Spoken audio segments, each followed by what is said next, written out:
Yes, chalo Ganpati Bappa. Our goal is about CA foundation exam is and accounts is based on. Yes. So cash book triple column हमने कहाँ से सीखा था कल? Module से हुआ है. ओके तो कैश बुक की जो क्वेश्चन बैंक है उसमें फर्स्ट क्वेश्चन पेटी कैश बुक है. आता है क्या आपको? हाँ बट बाद में करते हैं. ये करते हैं पहले triple column cash book. Prepare a triple column cash book from the following transactions and bring down the balance for the start of next month. Bring down the balance for the start of next month मतलब क्या? Closing balance निकालो. हाँ correct.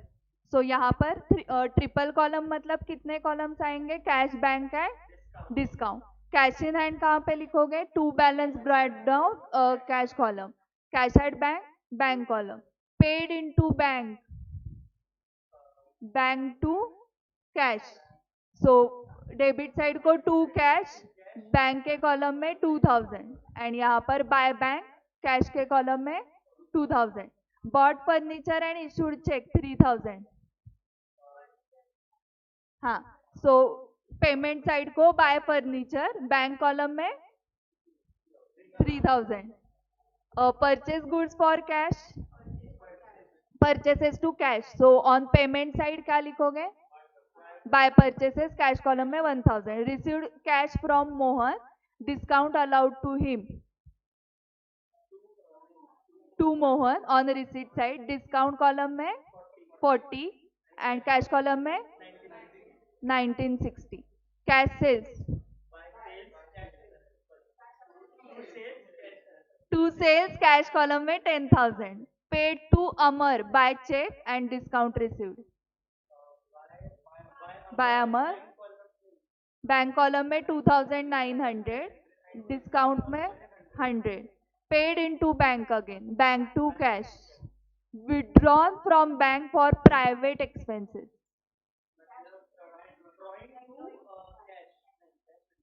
हाँ drawings to bank. So on payment side by drawings, bank column 1200. Receive cheque from Parul, allowed him discount.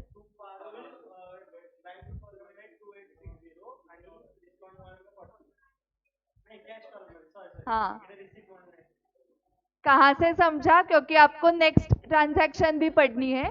Deposited Parul cheque into bank, तो तब bank to cash entry आएगी ना. So cheque received is first treated as cash receipt. So ये cash column में लिखना पड़ेगा 2860 to Parul, cash column में 2860 and discount allowed में 40. Deposited Parul cheque into bank, bank to cash and C लिखोगे left में capital C. Withdrew cash from bank for office use, for office use. Cash to bank ना, office मध्ये cash आली, cash to bank. Paid rent by cheque, हाँ bank column में. हाँ तो ये लिखने का काम घर पे चलेगा या अभी लिखना है? Photo send, immediately photo send करती हूँ क्योंकि एक बार बाकी काम मेरे स्टार्ट हो गए ना.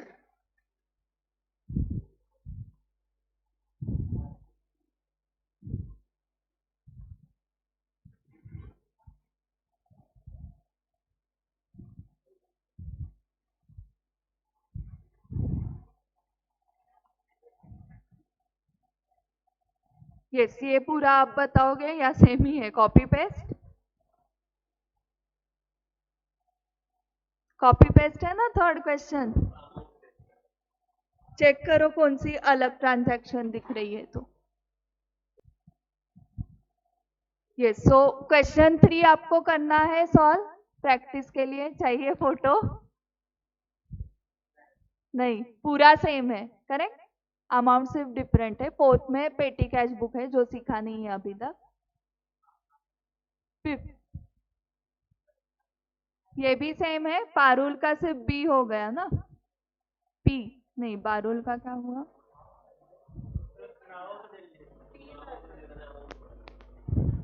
सो आरटीपी नवंबर 18, उसके बाद आरटीपी में 18 एंड आरटीपी में 21 रिपीटेड है। ओके अभी ये तो हो गए, मतलब यहाँ पे 21 तक है ना एडिशनल क्वेश्चन बैंक में। 2022 के देखने हैं क्या आपको, कुछ नया है क्या?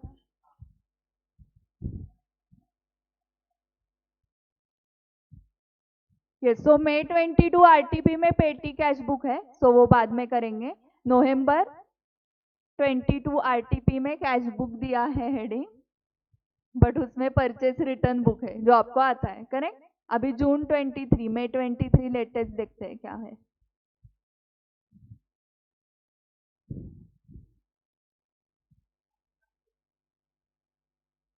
वही है पूरा, अभी रीमा हो गई पारुल की जगह।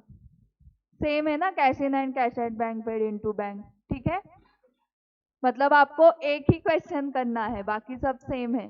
नहीं थोड़ा सा है बट ये हमने नहीं किया ना डेबिट कार्ड वाला।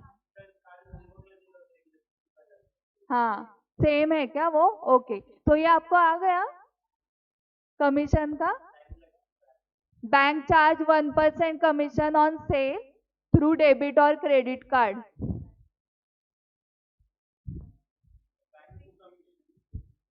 करें कमीशन टू बैंक हुआ रहेगा। एंड अमाउंट कैसे निकाली? हाँ सेल्स थ्रू क्रेडिट कार्ड, ये जो हुए उसका 1% निकाला। करेक्ट। सो ये इलस्ट्रेशन 5 ही है क्या पूरा सेम? ओके सो मतलब कुछ वैरायटी नहीं है। एक बार चेक करते हैं, मेन एग्जाम में आया था अभी के क्या नवंबर 22 में आया था शायद।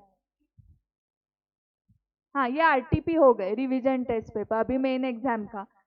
अथर्व एकदा चेक कर तुझ्या पीडीएफ्स मध्ये मे 22 नोव्हेंबर 22।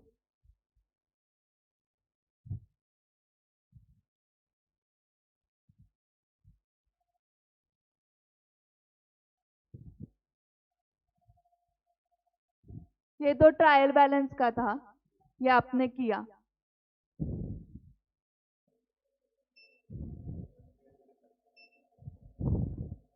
हाँ मी सांगितलंय जरा।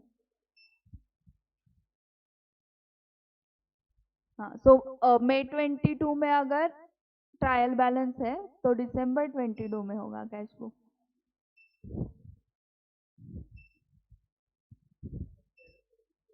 हाँ हाँ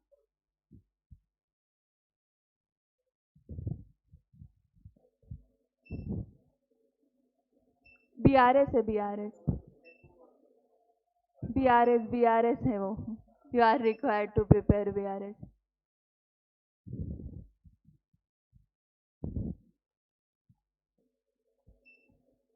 prepare triple column cash book same है क्या ये? अभी आया था दिसंबर 22 पेपर में, और वो कमीशन वाला भी नहीं है क्या? Withdrew cash from bank for office use, क्या करोगे? Cash to bank. हाँ सो ये भी करो होमवर्क के लिए, या सेम ही है? सेम बॉल तो आ रहा है ना। मतलब हमारा जो चैप्टर 2 चल रहा है, journal ledger, trial balance, cash book, subsidiary book, rectification of errors. तो उसमें से रेक्टिफिकेशन ऑफ एरर्स 10 मार्क्स के लिए आता है, कंपल्सरी इन ऑल पेपर्स आया है।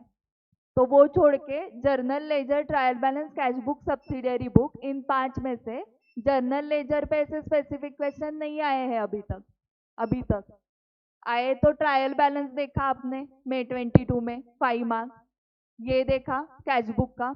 सब्सिडियरी बुक भी था, परचेस रिटर्न बुक वो कैलकुलेटर का था। तो सब्सिडियरी बुक, कैश बुक या ट्रायल बैलेंस, इनमें से कुछ तो एक आएगा फॉर 5 मार्क्स, तो उसमें 5 आउट ऑफ 5 आने चाहिए। ओके कुछ भी सिली मिस्टेक नहीं करने हैं। सो ट्रिपल कॉलम कैश बुक हो गया, अभी पेटी कैश बुक। यस चलो पेटी कैश बुक स्टार्ट करते हैं। सो पेटी वर्ड का मीनिंग आंब्याची पेटी, स्मॉल, पेटी वर्ड का मीनिंग स्मॉल। सो जो स्मॉल एक्सपेंसेस करने हैं ना, स्मॉल एक्सपेंसेस क्या होंगे ऑफिस में? चाय, डेली का चाय।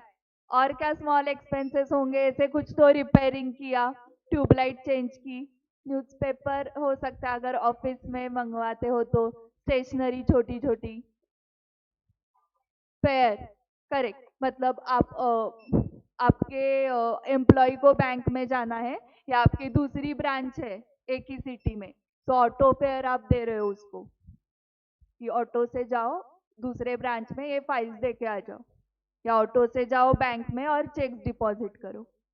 ठीक है, ये। और क्या छोटे एक्सपेंसेस हो सकते हैं? कुछ बड़े क्लाइंट्स आपके आए हैं और रिफ्रेशमेंट कुछ आपने दिया उनको, हाँ करेक्ट। तो पेटी कैश एक्सपेंस, छोटे छोटे एक्सपेंसेस हुए। ओके, तो अभी बड़े कंपनी में ये छोटे 10 रुपया दे दो, 50 रुपया दो, 100 रुपीज दो, उसके लिए मेन कैशियर काम नहीं करेगा, फिर ये पेमेंट्स कौन करेंगे? पेटी कैशियर करेगा ये काम। ओके, एंड पेटी कैशियर को एक अथॉरिटी मिलती है कि अगर फॉर एग्जांपल 5000 तक के पेमेंट्स अगर है तो वो तुम करोगे। 5001, 5002, 5003, मतलब 5000 अबाव वाले पेमेंट्स है तो तुम्हें अथॉरिटी नहीं है, उसको तुम्हें कहाँ पे भेजना है? मेन कैशियर के पास भेजना है। फॉर एग्जाम्पल आपका सप्लायर आया, रिसेप्शनिस्ट रहेगी ऑफिस में, सप्लायर पेमेंट लेने के लिए आया है, 1 लाख का पेमेंट है, तो रिसेप्शनिस्ट ने पेटी कैशियर के पास उसको सेंड करना चाहिए या मेन कैशियर के पास जाओ? मेन कैशियर आपको पेमेंट करेगा, करेक्ट। ओके, हाँ, नहीं तो उनके केस में 50,000 इज पेटी कैश फॉर दिस, ऑब्वियसली करोड़ों में है ना उनका, सप्लायर्स के पेमेंट्स लाखों एंड करोड़ों में होंगे, तो थाउजेंड्स में जो है वो सब पेटी है, लैक्स एंड क्रोर्स में गया तो वो मेन कैशियर। ओके, सो ये समझ में आ गया आपको कि दो कैशियर होते हैं, पेटी कैश बुक जो मेंटेन करता है उसको उस आदमी को क्या बोलोगे आप? पेटी कैशियर। एंड जो main cash book triple column वाला मेंटेन करता है उसको क्या बोलोगे? Main cashier. ठीक है, ओके। सो अगर आप किसी बैंक में गए तो दो कैशियर हो सकते हैं किसी ब्रांच में, तो आप कितनी अमाउंट विड्रॉ कर रहे हो तो वो बता सकते हैं, बड़ी अमाउंट है आप इधर जाओ। ओके, फॉर एग्जाम्पल बैंक के जो क्लाइंट्स होते हैं वो इंडिव्हिज्युअल पर्सन्स भी होंगे आणि पुना गाडगे ज्वेलर्स पण असणार, सो ऐसे बड़े क्लाइंट्स के कैश डिपॉजिट्स डेली के, ओके, तो वो कैशियर अलग होता है, जो बड़े बड़े अमाउंट्स डेली के डिपॉजिट्स आएंगे ना उनके, ज्वेलर्स, बिल्डर्स और जो रिटेलर्स, हाँ हाँ करेक्ट, तो उनके लिए मेन कैशियर अलग होगा, एंड हमारे जैसे जो है कि 2000 ही विड्रॉ करने हैं वगैरह, या 2000, 5000 डिपॉजिट करनी है कैश, तो वो क्या होगा? दूसरा कैशियर हो सकता है। अगर बहुत बड़ी ब्रांच है तो उस बैंक के ब्रांच में अलग अलग कैशियर्स हो सकते हैं। ये मैंने समझाया। अभी इम्प्रेस सिस्टम ऑफ पेटी कैश आप समझाओगे, रीड करो। It is convenient to entrust a definite sum of money to the petty cashier in the beginning of a period. Entrust करना मतलब ट्रस्ट करना उस आदमी के ऊपर, आप उसको डेफिनाइट सम ऑफ मनी दे रहे हो, कब दे रहे हो? In the beginning of a period, and to reimburse him for payments made at the end of the period. So for example आपने 500 कैश दी है पेटी कैशियर को, आप मेन कैशियर हो, तो 500 में उसको 1 वीक के लिए दी है 500 कैश, 1 वीक में उसको सारे खर्चे करने हैं और उसके हाथ में 50 रुपीज बचे हैं, तो उसने कितना पेमेंट किया? 450 के एक्सपेंसेस किए उसने, तो वो 450 रीइम्बर्स कर देना है eight the end of the period, तो नेक्स्ट पीरियड का फिर से ओपनिंग बैलेंस 500 हो गया। पहले बैलेंस 50 था ना, क्योंकि 450 का खर्चा किया उसने, तो वो जो खर्चा हुआ फिर से उसको 450 दो नेक्स्ट टाइम फिर से 500 दोगे क्या? नहीं, क्योंकि 50 उसके पास है। इस सिस्टम को इम्प्रेस सिस्टम ऑफ पेटी कैश बोलते हैं। हो गया। हाँ, करेक्ट.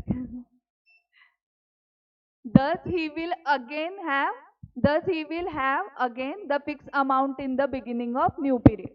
एंड जनरली ये पीरियड जो होता है वो 7 days या फोर्टनाइट होता है. फोर्टनाइट मतलब क्या? 4. करेक्ट. 2 weeks. ओके, फोर्टनाइट मतलब 2 weeks. तो जो आप पेटी कैशियर को अमाउंट दोगे ना, वो मैक्सिमम 1 week या 15 days के लिए देनी है. ओके, 6 महिन्याची अशी देऊन नाही टाकायची. ओके, नहीं तो फ्रॉड होने के चांसेस होते हैं. ओके, 6 months के लिए आपने 50,000 दे के रखा, उसे अभी खर्चा कितना लगने वाला है? फॉर एग्जाम्पल 2,000 ही लग रहे हैं, तो 48,000 का वो कुछ भी कर सकता है ना. मेन कैशियर को कब लौटाना है? 6 months के बाद.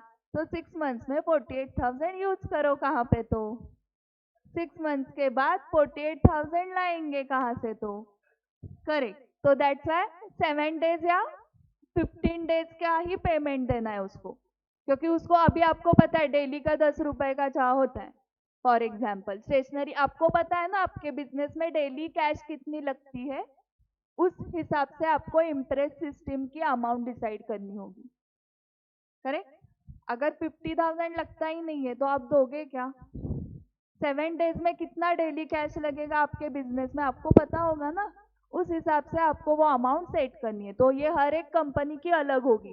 तो as a auditor, as a chartered accountant, आपको क्या चेक करना है कि जो हेड कैशियर है वो पेटी कैशियर को कितनी अमाउंट देता है, एंड उतनी रिक्वायरमेंट डेली की है क्या इनकी.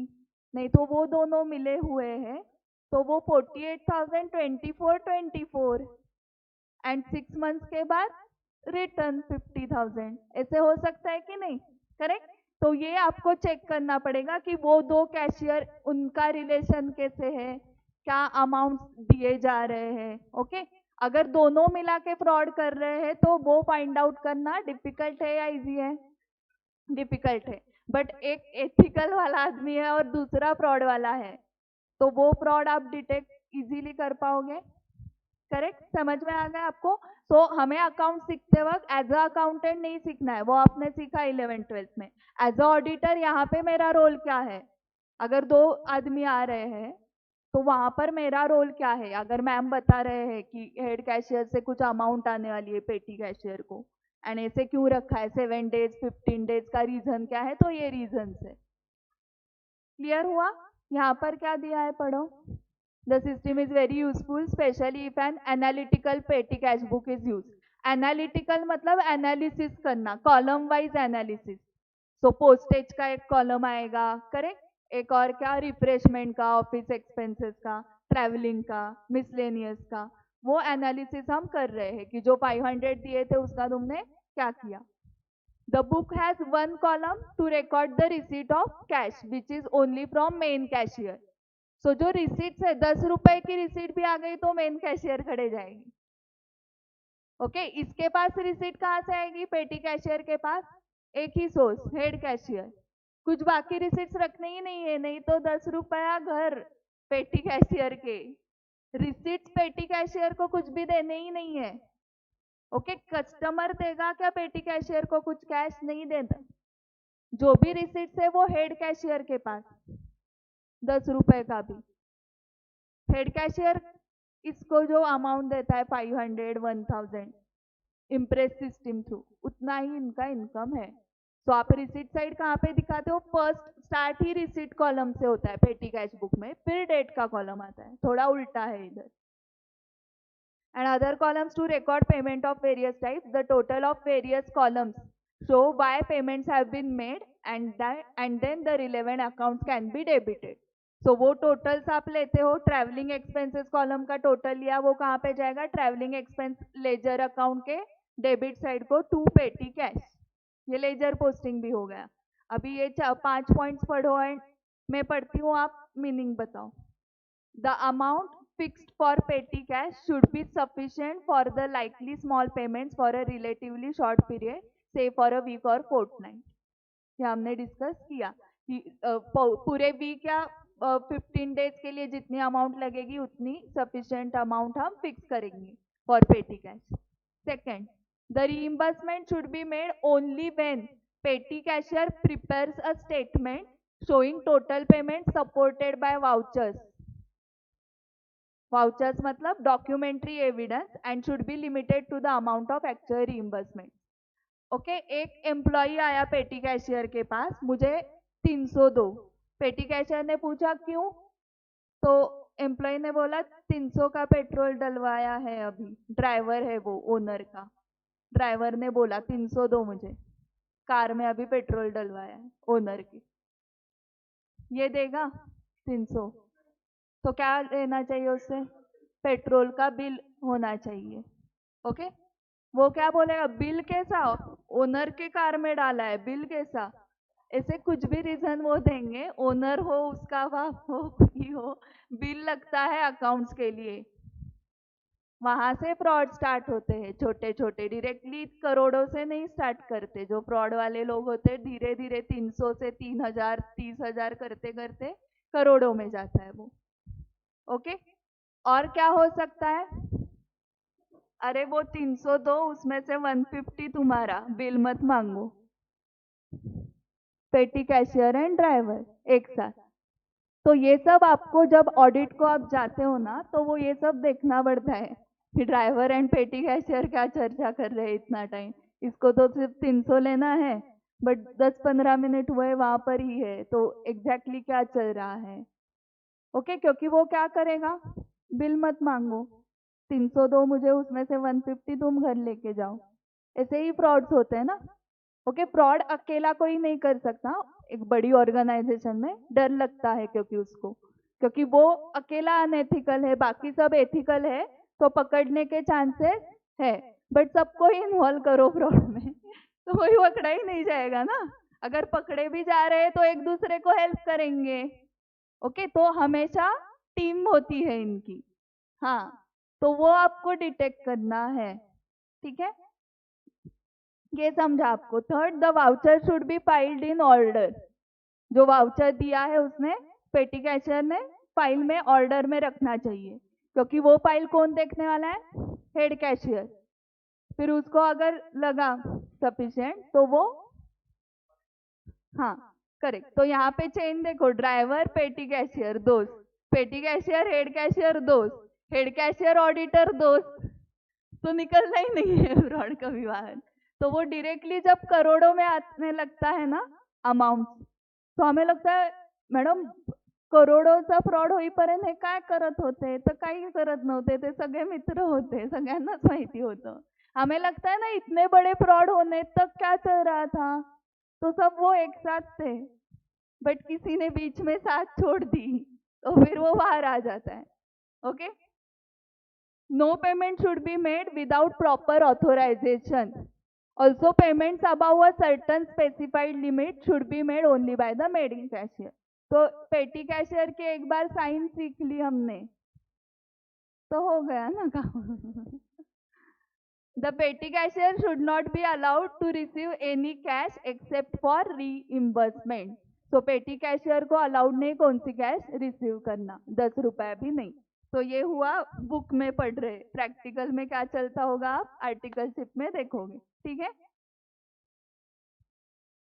आपको भी दिया जा सकता है. हाँ, 500 रुपया लो, ऑडिट क्वेरी मत निकालो आर्टिकल को, तो वहां पे एथिक्स चेक होंगे आपके कि 500 रुपये इम्पोर्टेंट है आपके लिए या वो ऑडिट क्वेरी निकालना इम्पोर्टेंट है. हाँ, in the petty cash book the extreme left hand column records receipts of cash. extreme left hand column, ये शुरुआत यहाँ पे रिसीट से होने वाली है कॉलम की. नेक्स्ट देखो क्या बोल रहे हैं, the money column towards the right hand shows total payments for various purposes. A column is usually provided for sundries to record infrequent payments.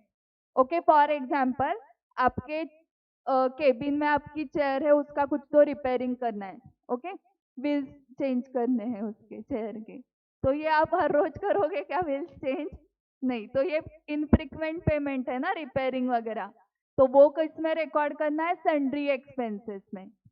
The sundries column is analyzed at the end of the week or the fortnight. The petty cash book is balanced, closing balance. The method of balancing is the same as for the simple cash book. और petty cash का जो balance आएगा closing वो कहाँ पे जाएगा आगे?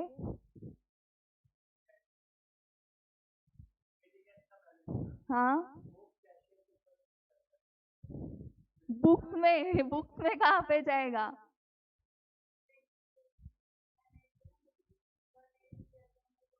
हाँ, next one at the end का क्या होगा? Next one at the end आ गया, फिर बाकी के तुझ्याकडे 50 रुपये उरले, तू पेटी कॅशियर आहेस, तू बाय बॅलन्स कॅरीड डाउन लिहिलंस. हाँ, तो क्लोजिंग बैलेंसेस कहाँ पे जाते हैं आगे? थर्ड पेज कौन सी है अकाउंटिंग की? ट्रायल बैलेंस में जाएगा. कॉमन. यस, चलो अभी इलस्ट्रेशन 4 सॉल्व करना है. प्रिपेयर अ पेटी cash book on the impress system for the from the following. Received ₹100 for petty cash. तो उसके लिए पहले कॉलम्स तो सीखो. पहला कॉलम कौन सा था? करेक्ट. दूसरा डेट. तीसरा वाउचर नंबर है. ओके, वाउचर्स देगा ना वो हमें, पेट्रोल के वगैरह लोगे ना वाउचर, क्या करोगे? हाँ, लेंगे.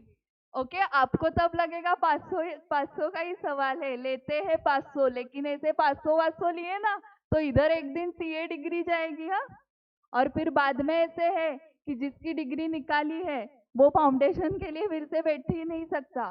कि डिग्री निकाल दी तो मैम हम फिर से फाउंडेशन इंटर फाइनल लेंगे और फिर से सी होंगे, तो आपको अलाउड ही नहीं है फिर से एग्जाम के लिए बैठना. आईसीआई ने एक बार आपकी डिग्री निकाल दी तो आप फिर से नहीं बैठ सकते हो, क्योंकि विश्वास गया है इंस्टीट्यूट का. आप सिर्फ यहाँ पे 50% होके पास होके आपने सिर्फ सिलेबस सीखा, बट एथिक्स अगर आपके पास नहीं है तो वो क्यों लेंगे फिर से आपको? करेक्ट. समझा?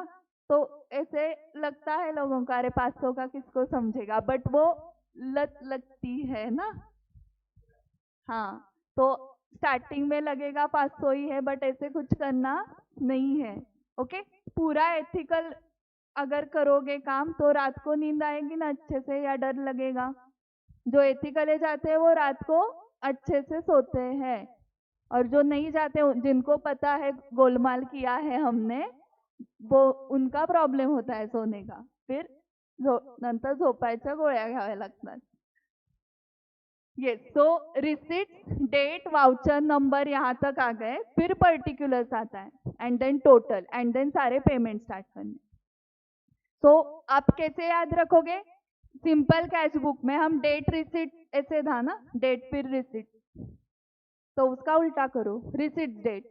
फिर वाउचर आता था एलएफ कॉलम, तो वो voucher column, and then particular, total and payment. ये सो फर्स्ट कहाँ पे लिखोगे? Received 100 for petty cash. Receipt में 2 कैश आएगा, तो ये 2 कैश मतलब मेन कैश है, एंड 100 रिसिट कॉलम में आएगा. नेक्स्ट, पेड बस फेयर 0.50 है. हाँ, तो ये बाय पर्टिकुलर्स में आएगा, bye conveyance.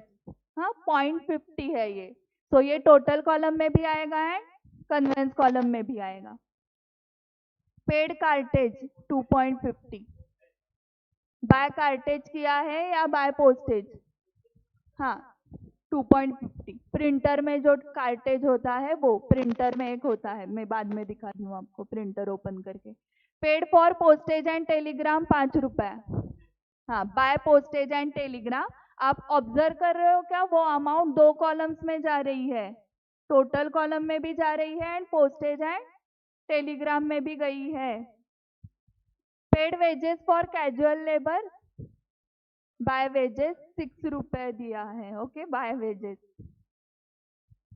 Paid for stationery for by stationery, by stationery. Science background के स्टूडेंट्स को समझेगा ही नहीं ना ये एक्सपेंसेस को बाय क्यों कर रहे हैं.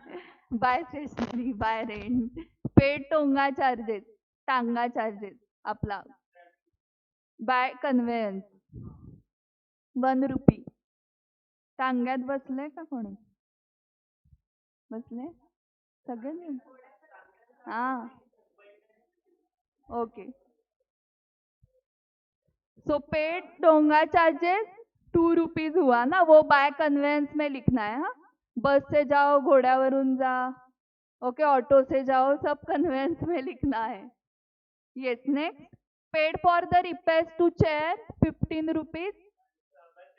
हाँ, या by repairs by sundries, infrequent है ना.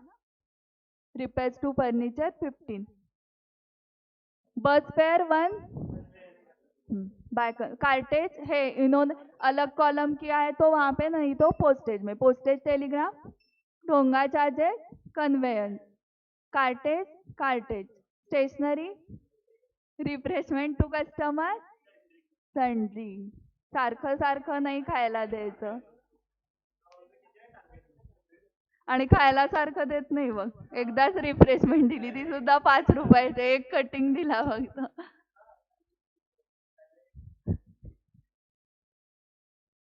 तो ये सब होने के बाद रिसिट साइड की टोटल लोगे, वो आ गई 100.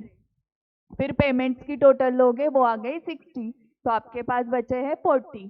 सो to balance brought down 40 and फिर आपको मिलेंगे 60. मतलब जितना ऊपर खर्चा हुआ उतने फिर से मिलेंगे ना.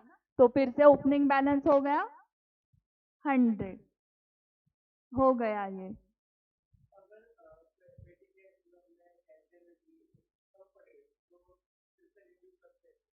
हाँ करते बीच में ना. हाँ करते हैं ना. हाँ होता है. तो आपका जो क्या, नहीं नहीं नहीं, वो प्रैक्टिकल लाइफ में आएगा. एस्टिमेट गलत हुआ. फॉर एग्जाम्पल मुझे लग रहा है कि एक वीक का 100 रुपीज होगा, इसलिए मैं हेड कैशियर हूँ, मैंने पेटी कैशियर को 100 दिए. बट अचानक कुछ खर्चे आ गए. ओके, बहुत रिपेयरिंग करना पड़ा अचानक. ठीक है, तो बीच में देते. हाँ, तो बड़ी रिफ्रेशमेंट हो गई. एडवांटेजेस देखो, चीफ कैशियर का टाइम सेव हो गया क्योंकि ये चिल्ले विल्ले करने नहीं एक्सपेंसेस उसको. Correct. Second, saving in labour in writing up the cash book and posting into the ledger, क्योंकि कॉलमनर ही करना है ना, फटाफट होता है, नहीं तो एक एक की एंट्री करो, time wastage. Control over small payments, नहीं तो क्या होगा, ड्राइवर एंड पेटी कैशियर एक साथ, तो कंट्रोल ही नहीं है. ओके, और छोटे छोटे ऐसे 300 डेली गए तो कुछ समझेगा भी नहीं ना. क्या समझेगा, नहीं समझेगा. हाँ वही तो फिर 30 लेने हैं डेली, उस हिसाब से लेने हैं. बड़ा बिजनेस है तो 300 लेने हैं. ओके, आपको फ्रॉड डिटेक्ट करने के लिए पहले चोर जैसा सोचना भी पड़ता है. हाँ, कि ये क्या क्या कर सकता है. ओके, फॉर एग्जाम्पल आप जब ऑडिट के लिए जाते हो तो ऐसे नजरिए से नहीं जाना है कि ये ना फ्रॉड ही किया है सबने. आपको सिर्फ चेकिंग करना है. ऑडिटर का काम क्या है, सिर्फ करेक्ट हुआ है ना. आपको फ्रॉड वाला अगर पसंद है, किसको पसंद है कि ऐसे फ्रॉड ढूंढना. हाँ, तो आपको और एक कोर्स करना पड़ेगा, सर्टिफिकेट कोर्स, सीए होने के बाद, हमारे इंस्टीट्यूट का ही, फॉरेंसिक ऑडिट नाम से. उसमें फ्रॉड जो हुए हैं बड़े बड़े ये, हाँ, तो वो फ्रॉड कैसे हुए वो सब डिटेक्शन का काम आपको आएगा और आपको वो सॉल्व करके देना है. वो फॉरेंसिक ऑडिटर्स बोलते हैं उनको. फॉरेंसिक ऑडिटर कौन होता है, जहां पर ऑलरेडी फ्रॉड हो चुका है, यहाँ पे फ्रॉड हुआ है इस कंपनी में, समझा, फिर वो कैसे हुआ, कौन कौन इन्वॉल्व है, वो सब ढूंढने के लिए फॉरेंसिक ऑडिटर आपको बनना पड़ेगा. उसके लिए सीए होने के बाद और एक सर्टिफिकेट कोर्स करना पड़ेगा फॉरेंसिक ऑडिट का. झालाय डाउट सॉल्व. हाँ, तो बाद में 130 के बाद posting the petty cash book. अभी लेजर पोस्टिंग कैसे, ये सब expenses account debit to petty cash account, petty cash account debit to cash. फिर से आ गए ना 60, तो वो वाली एंट्री है ये. पेटी कैश अकाउंट कैसे दिखेगा, ये जर्नल दिखाया उन्होंने. अगर किया तो जर्नल करेंगे ही नहीं ना हम, क्यों करेंगे, डायरेक्टली लेजर पोस्टिंग ना. पेटी कैश अकाउंट अगर बनाए तो वो ऐसे होगा.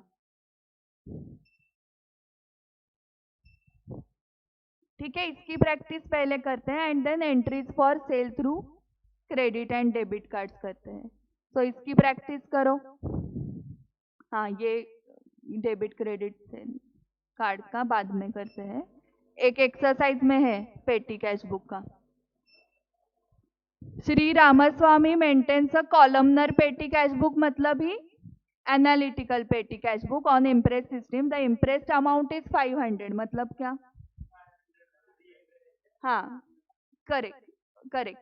From the following information show how his petty cash book would appear for the week. एक वीक का आपको उसका पेटी कैश बुक बनाना है for the week ended 12 September 2020। 7 सितंबर से वीक स्टार्ट हुआ है। बैलेंस इन हैंड कैसे दिखाओगे?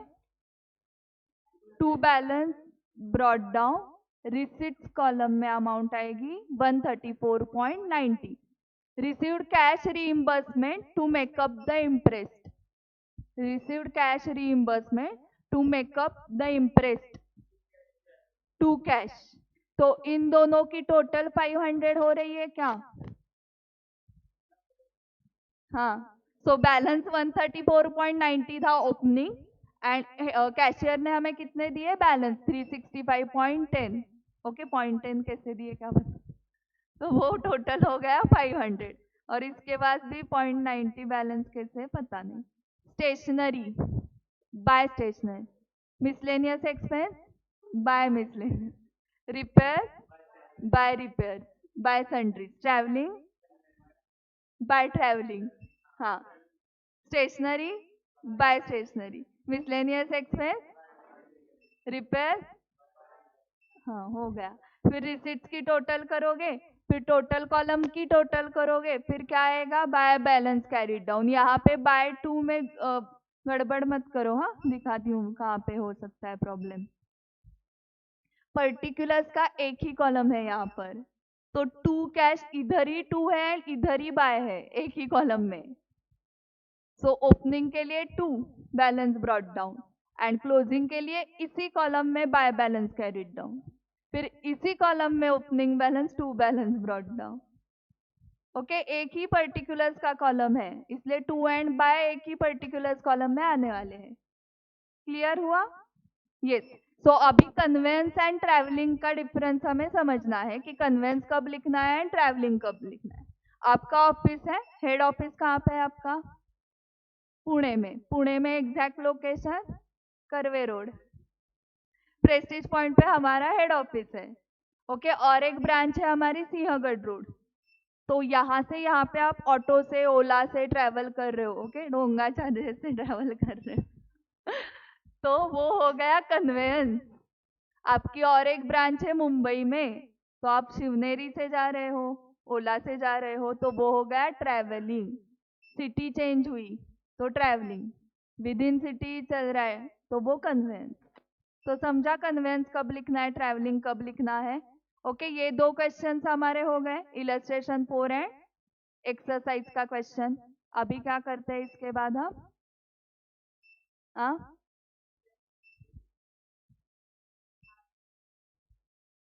हाँ, यही करते हैं ना, डायरेक्टली करना है 11th आपको।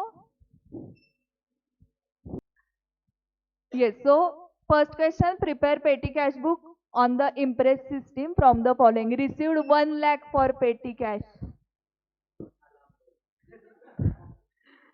So received 1 lakh for petty cash, क्या करोगे?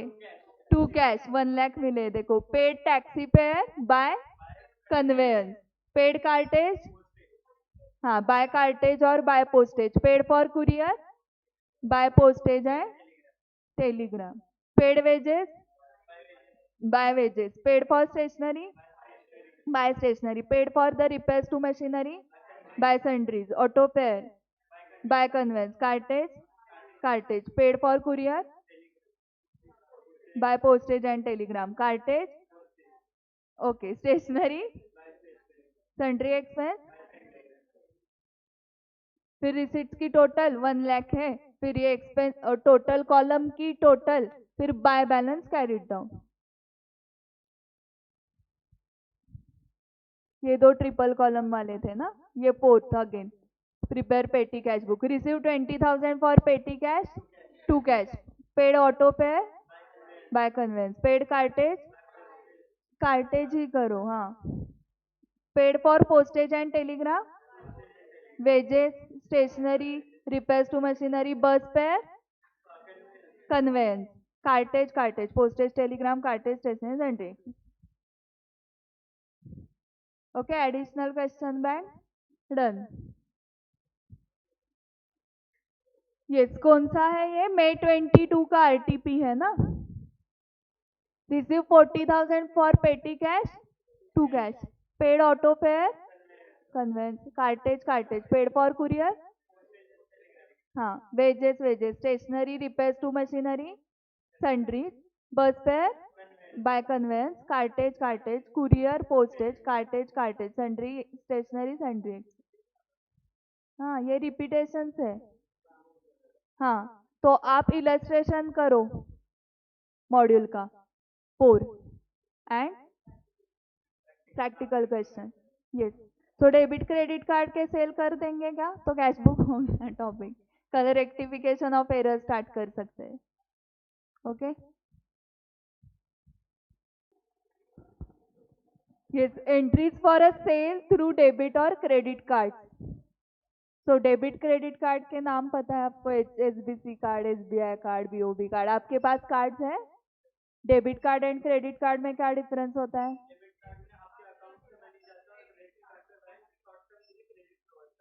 हाँ तो आपने डेबिट कार्ड यूज किया तो इमीडिएटली मैसेज आएगा your account is debited. Okay amount balance कम होगा बैंक अकाउंट का. एंड क्रेडिट कार्ड में अमाउंट क्या होगी. क्रेडिट 1 मंथ के बाद आपको एक स्टेटमेंट आएगा बैंक से कि इस कार्ड से आपने कितने पेमेंट्स किए. ओके तो क्या होता है 1 मंथ के बाद आपको वो अमाउंट देनी है. तो जनरली शॉपिंग के लिए क्रेडिट कार्ड ही यूज करते हैं. अभी थोड़ी पे करना है. क्रेडिट 1 मंथ के बाद देखा जाएगा. फिर 1 मंथ के बाद क्या करते हैं दूसरे बैंक का क्रेडिट कार्ड लेते हैं जिससे इस कार्ड का पेमेंट होता है. ओके ओके सो हमारे पहचान में एक है उनके पास जब हम जाते हैं तब बोलते हैं कि इनके क्रेडिट कार्ड से हम पत्ते भी खेल सकते हैं इतने क्रेडिट कार्ड से. क्योंकि वो ऐसे ही करते हैं एक कार्ड से दूसरे कार्ड का पेमेंट. तो अभी ये हो रहा है इसकी वजह से कुछ रूल्स आए हैं. आज आप जाके थोड़ा सर्च करो कि क्रेडिट कार्ड आपके पास कितने होने चाहिए. उसके ऊपर अभी रेस्ट्रिक्शंस आ गए हैं क्योंकि लोग ऐसे कर रहे हैं एक क्रेडिट कार्ड का पेमेंट करने के लिए दूसरे क्रेडिट कार्ड यूज कर रहे हैं. ओके तो credit card related latest rules ऐसे गूगल पे डाल के क्रेडिट कार्ड के बारे में सीखो. ओके अभी वो क्रेडिट कार्ड होल्डर वगैरह ये ज्यादा हमें डिटेल में नहीं पढ़ना है. मेनली कमीशन देखो. The bank issuing the card charges commission for each such transaction which varies between 1% to 4% and is immediately debited to seller's bank account. Okay so आप सेलर हो आपके पास कस्टमर आता है वो डेबिट या क्रेडिट कार्ड से payment करता है. ओके अगर उसने आपसे कितने का अमाउंट खरीदा है कितने के परचेस 1000 तो आपको 1000 पूरा नहीं मिलेगा. जब वो कार्ड स्वाइप करेगा आपका स्वाइप मशीन होगा ना तो आपको 1000 पूरा नहीं मिलेगा. आपको 4% 1 to 4% के बीच में कमीशन जाएगा आपके बैंक अकाउंट से. तो आपको कस्टमर से पूरा 1000 नहीं मिलता है. इसलिए बहुत सारी जगह पे स्वाइप मशीन गायब हो चुके हैं कार्ड स्वाइप करने वाले मशीन. क्यों क्योंकि जो बिजनेसमैन है उसको पूरा 1000 नहीं मिल रहा था. उसमें से कमीशन जा रहा था बैंक का. और बैंक क्यों कमीशन ले रही है ये सब सर्विस देने के लिए. कार्ड स्वाइप का मशीन बैंक से मिलता है. उसके जो रोलिंग पेपर्स होता है पेपर रोल वो भी बैंक देती है. ओके तो वो सब सर्विस के लिए क्या होता है बैंक चार्ज करती है वो कमीशन. तो इसलिए अभी क्रेडिट डेबिट कार्ड बहुत कम जगह पे यूज होते हैं. एंड उसमें उन्होंने ये भी किया है कि वो जो कमीशन की अमाउंट लगती है ना वो बिजनेसमैन कस्टमर को नहीं चार्ज कर सकता है. मतलब अगर 1000 हुई अमाउंट तो 1004 ऐसे आप कस्टमर से नहीं ले सकते हो. वो कमीशन आपको पे करना है बिजनेसमैन को. ऐसा रूल है. ओके तो वो प्रॉब्लम हो रहा था तो जीपे फोन पे आ गया तो ये गायब हो गए. स्वाइप मशीन, मेरा भी स्वाइप मशीन गायब है। यस, तो पहले ही एंट्री तो नॉर्मल है सेल की, bank account debit to sales, sales made through credit और डेबिट कार्ड।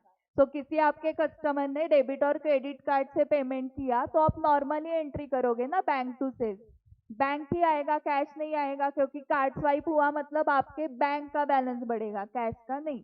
एंड फिर आपको कमीशन पे करना पड़ेगा इमीडिएटली, कमीशन टू बैंक। हो गया। अभी इस क्वेश्चन में कौन से ऐसे सेल्स थे, ये तो कैश सेल है, ये सेल्स थ्रू क्रेडिट कार्ड एक है ना, और है क्या?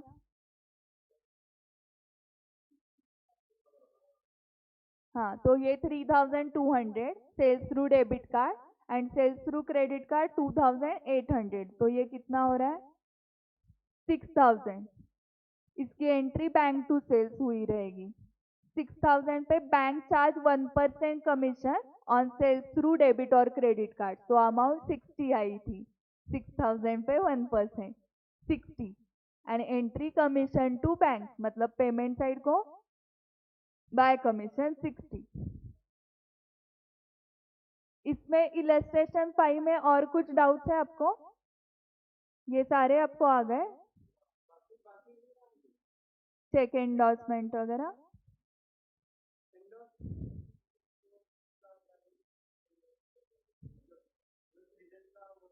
हाँ हाँ हाँ हाँ, करेक्ट। तो जब cheque receive is first treated as cash receipt, तो सृजन से जब चेक आया, कहाँ पे? Receive cheque from Srijan, amount 6200 है, करेक्ट।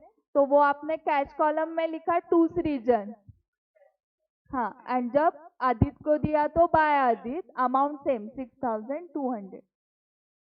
यहाँ पर हाँ, बाय आदित्य कैश कॉलम में ही जाएगा।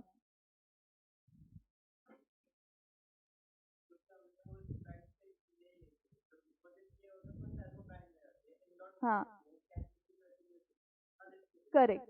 एंड फिर आदित्य ने इन्फॉर्म किया कि जो सृजन का चेक दिया था ना हमने, दैट इज डिसऑनर्ड, तो हमने बोला इसलिए तो दिया था, हमें पता था डिसऑनर होना है। नाउ क्या उतना और क्रेडिट पीरियड मिला ना आपको, अभी तो ये चेक लेके जाओ, अभी तो जाएगा आदित्य, फिर 10 दिन के बाद समझेगा कि उसको कि वो डिसऑनर होने वाला है।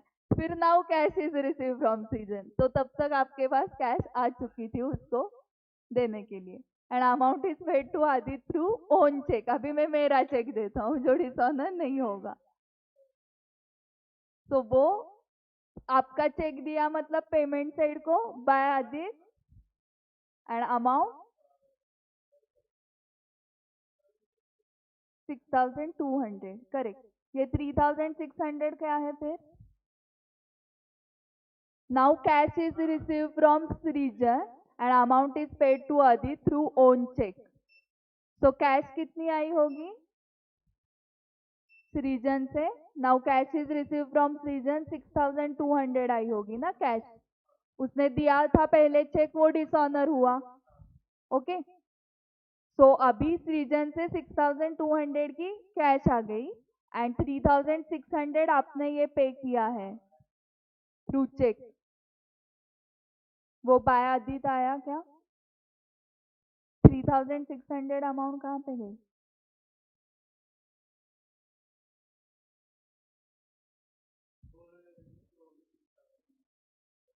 हम्म,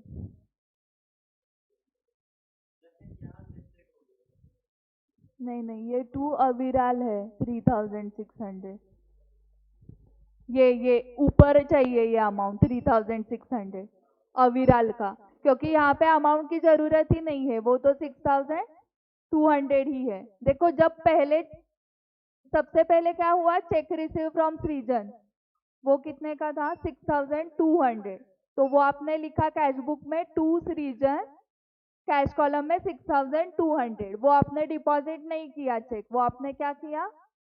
आदित्य को दिया, तो बाय आदित्य 6200, ये हो गया।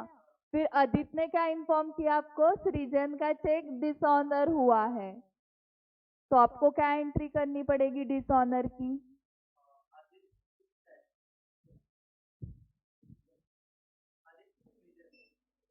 अदित टू सृजन, और ये दो एंट्रीज करने हैं तो हाँ करेक्ट करेक्ट। सो देखो क्या हुआ, कैश चेक जब आया सृजन से तो आपने सृजन को क्रेडिट किया था ना, कैश टू सृजन, एंड जब अदित को वो चेक एंडोर्स किया तब Adit is the receiver, Adit to cash, Adit to cash cheque जब एंडोर्स किया। अभी एंडोर्स हुआ चेक डिसऑनर हुआ है, तो हमने क्या किया, इधर से चेक आया उधर दिया था, वो उधर दिया हुआ चेक डिसऑनर हुआ, तो अभी सृजन से फिर से अमाउंट रिसीवेबल हो गई, मतलब वो डेटर बन गया, एंड आदित आपका फिर से क्रेडिटर बन गया, उसको अमाउंट पेएबल हो गई।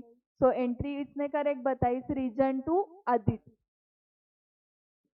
तो इसमें कैश अकाउंट ही नहीं है, इसलिए कैश बुक में एंट्री नहीं आएगी, तो नोट आएगी। If the received cheque is endorse to other party on the same day, then no entry is required. Okay, however in the above case posting has been done through cash column as the endorsement is done on the next day. Okay, sorry, dishonor के बारे में उन्होंने कुछ दिया ही नहीं है, हाँ उनकी रह गई है, बट आपको समझी ना कि सृजन फिर से डेटर बन गया, आदित फिर से क्रेडिटर बन गया, तो सृजन टू आदित।